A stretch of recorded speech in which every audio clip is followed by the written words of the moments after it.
god.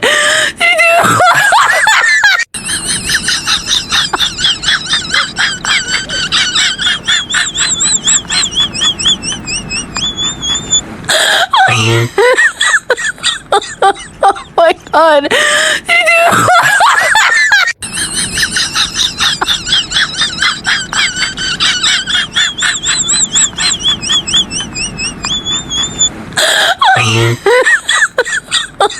Oh my god.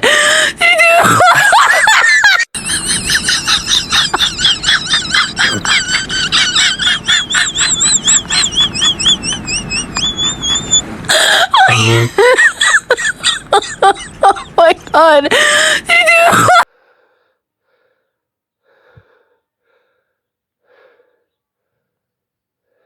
A friend recommended a type of cheese I hadn't tried before.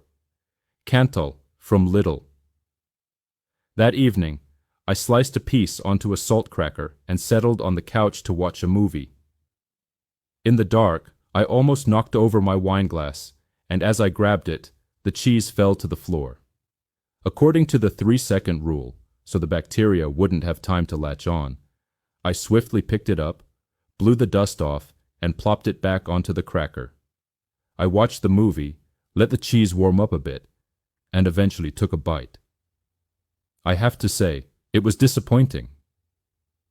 The flavor was definitely strong, but not in a good way. I ate it anyway, but didn't bother with a second piece. This morning, when I woke up and came into the living room, I noticed that the piece of cheese was still on the floor in front of the couch.